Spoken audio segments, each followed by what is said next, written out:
How's it going, everybody? Hello from Canada. Welcome back to another video. So today I'm outside.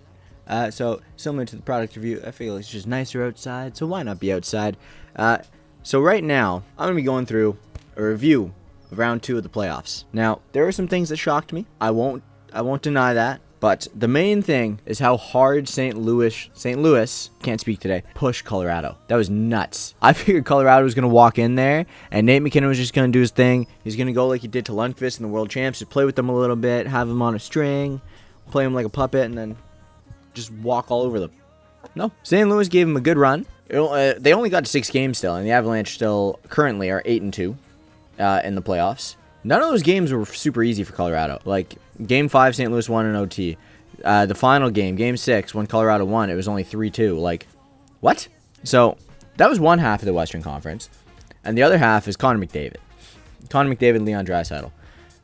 Yeah, that's pretty much all I have to say about Edmonton. So, the Battle of Alberta was sick. Great series. Unreal series, to be honest. I didn't get to watch too much of it, but, like, everything I saw was intense. I heard some crazy things going on in that series, but I think the deciding factor was literally Draisaitl and McDavid. Draisaitl had 17 points in 5 games. That's absurd, dude. That's ridiculous. Like, how are you that good? Bro, I just want, like, if I could, like, chop off an ankle and, like, take one piece of his ankle and maybe I'd get better. I don't know. Jesus, man. Like regardless of goaltending, and, like, I like Mike Smith. He's no Andrei Vasilevsky. I think I could score on Mike Smith if I had a good shot and he had an off day. But in the NHL, he ain't going to win you a series on his own. No chance. Zero chance. So if we can get Draisaitl and McDavid putting up 20 to 30 points in a series, they might be able to win. I don't think it's going to happen. I still think Colorado is going to go ahead and win. But those two are making it damn close. And honestly, I know that the NHL usually sucks at advertising their stars. NBA, we hear of LeBron, we hear of Kobe, we hear of this guy, we hear of that guy. Like, I know some of the names. I don't know anything about them. I don't know how good they are. I hear some of the names. I'm like, okay, I actually recognize that name.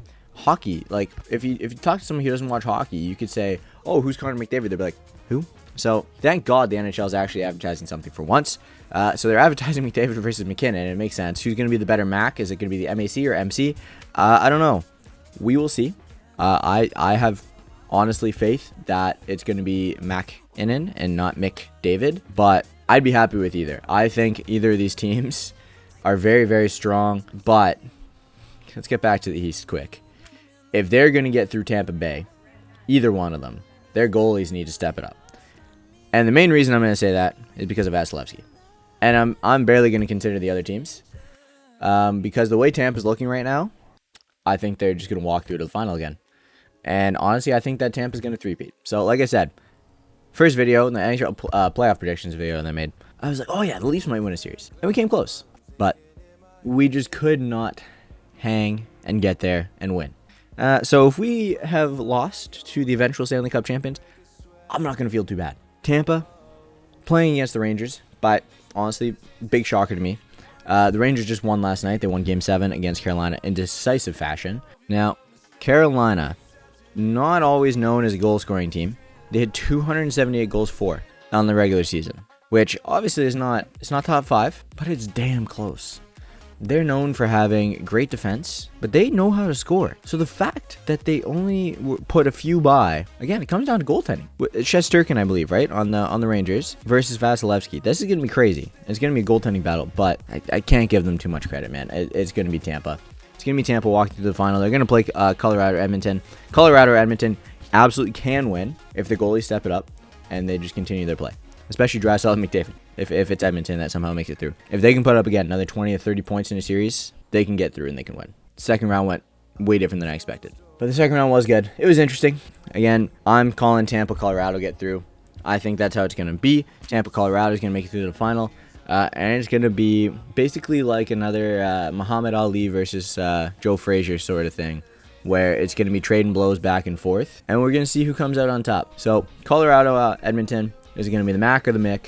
Who knows? And then Rangers, Tampa, which Russian goalie is going to win it all? I'm going with Tampa. I'm going with Colorado. Let me know, guys, and down in the comments if you agree or disagree, and why. I would love to hear why, like your rationale and your reasoning behind it. And if you did enjoy, please do drop a like down below. And subscribe if you're new, because I got more content coming out semi-regularly now. Trying to keep it to a relatively consistent schedule, so Monday, Thursday. But yeah, sometimes it gets a little shifted, like today. But yeah, regardless, thank you all for watching. I'll catch you guys later.